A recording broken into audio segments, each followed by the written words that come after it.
And now chapter 80. The Brahmin Sudama visits Lord Krishna in Dvaraka.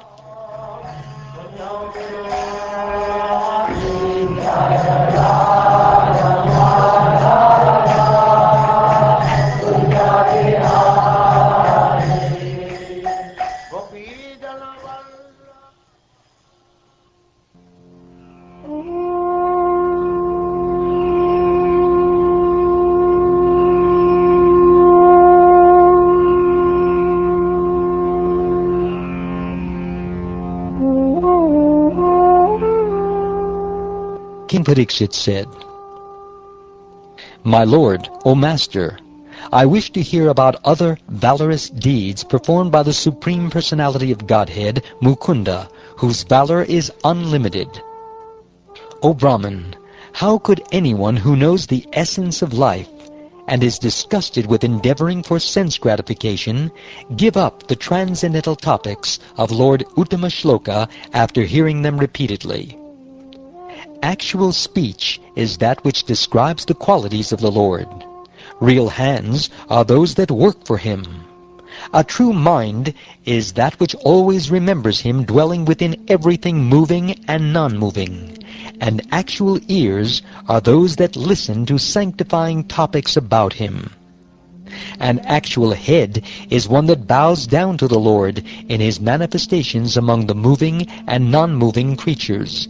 Real eyes are those that see only the Lord, and actual limbs are those which regularly honor the water that has bathed the Lord's feet or those of His devotees."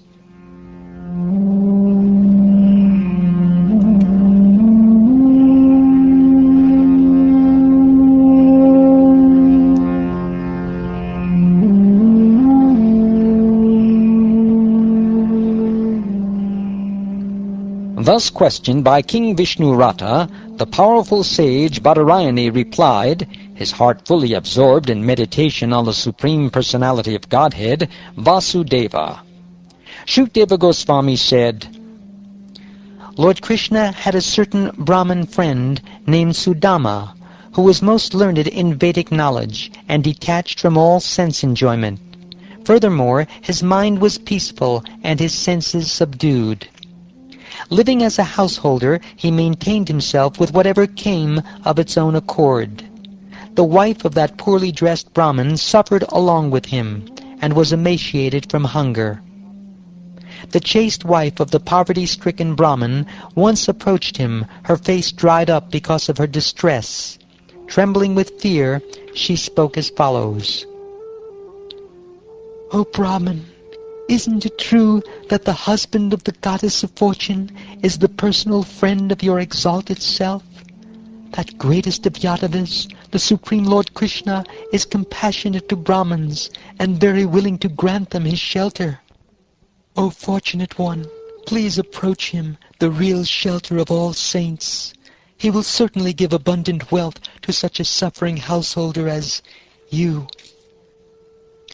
Lord Krishna is now the ruler of the Bhojas, Vrishnis, and Andikas, and is staying at Dvaraka.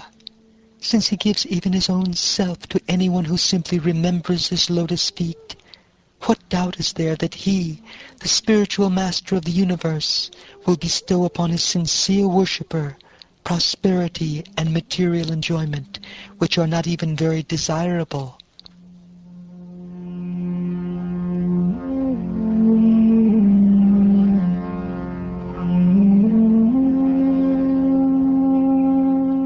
When his wife thus repeatedly implored him in various ways, the Brahmin thought to himself, to see Lord Krishna is indeed the greatest achievement in life.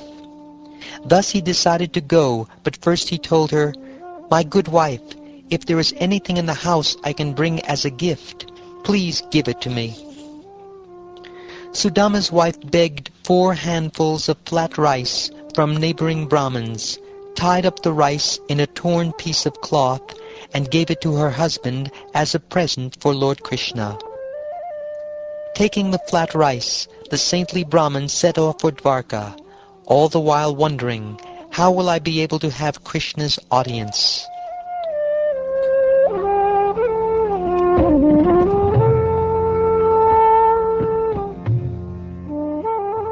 The learned Brahmin, joined by some local Brahmins, passed 3 guard stations and went through 3 gateways, and then he walked by the homes of Lord Krishna's faithful devotees, the Andakas and Vrishnis, which ordinarily no one could do.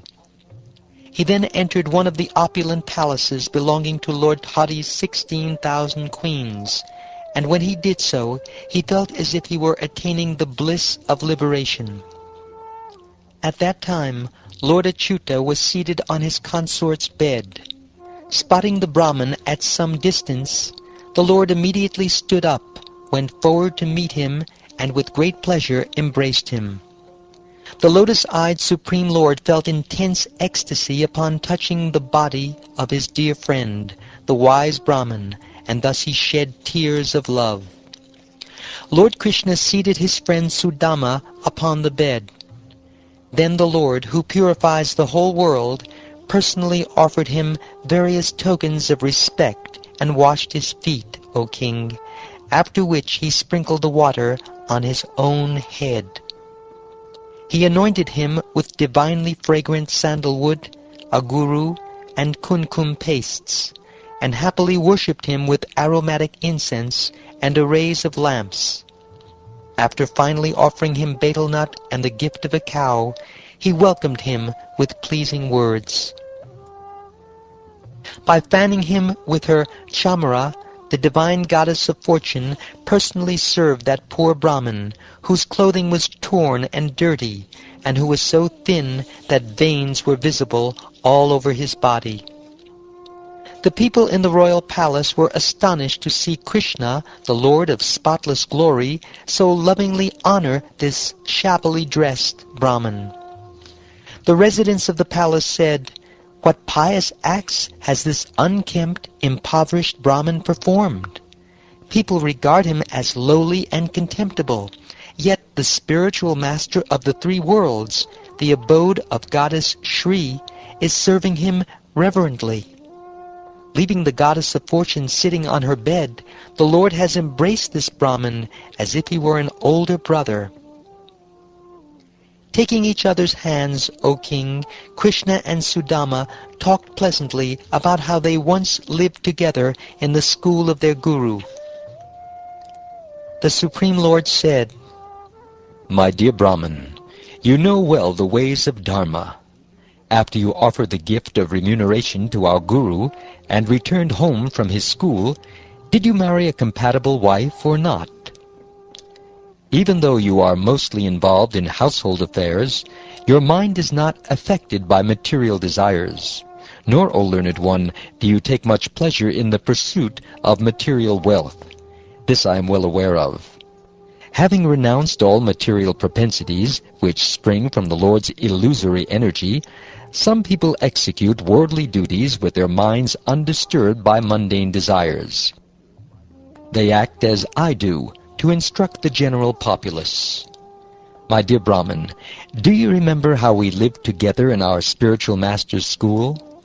When a twice-born student has learned from his guru all that is to be learned, he can enjoy spiritual life, which lies beyond all ignorance. My dear friend, he who gives a person his physical birth is his first spiritual master, and he who initiates him as a twice-born Brahmin and engages him in religious duties is indeed more directly his spiritual master. But the person who bestows transcendental knowledge upon the members of all the spiritual orders of society is one's ultimate spiritual master. Indeed, he is as good as my own self. Certainly, O Brahmin, of all the followers of the Varnashram system, those who take advantage of the words I speak in my form as the spiritual master, and thus easily cross over the ocean of material existence, best understand their own true welfare. I, the soul of all beings, am not as satisfied by ritual worship, Brahminical initiation, penances, or self-discipline as I am by faithful service rendered to one's spiritual master. O Brahman, do you remember what happened to us while we were living with our spiritual master? Once our Guru's wife sent us to fetch firewood, and after we entered the vast forest, O twice-born one, an unseasonal storm arose, with fierce wind and rain and harsh thunder. Then, as the sun set, the forest was covered by darkness in every direction, and with all the flooding we could not distinguish high land from low. Constantly besieged by the powerful wind and rain, we lost our way amidst the flooding waters. We simply held each other's hands, and, in great distress, wandered aimlessly about the forest. Our Guru, Cintamani, understanding our predicament, set out after sunrise to search for us, his disciples, and found us in distress. Cintamani said, "O my children, you have suffered so much for my sake. The body is most dear to every living creature, but you are so dedicated to me that you completely disregarded your own comfort. This indeed is the duty of all true disciples, to repay the debt to their spiritual master by offering him, with pure hearts, their wealth and even their very lives. You boys are first-class Brahmins, and I am satisfied with you. May all your desires be fulfilled, and may the Vedic mantras you have learned never lose their meaning for you in this world or the next."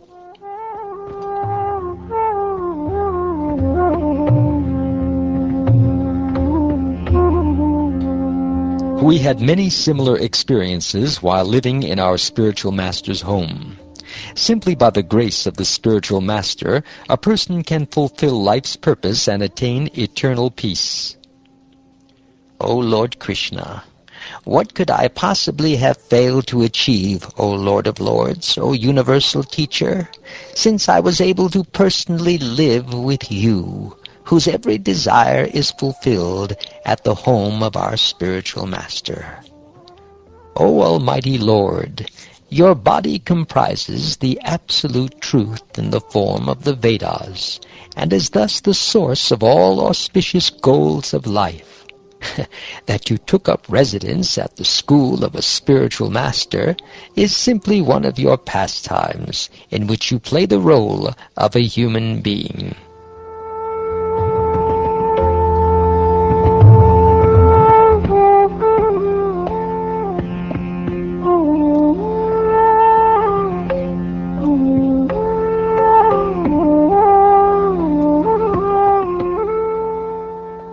Thus ends the 80th chapter of the 10th canto of the Srimad Bhagavatam, entitled, The Brahman Sudama Visits Lord Krishna in Dvaraka.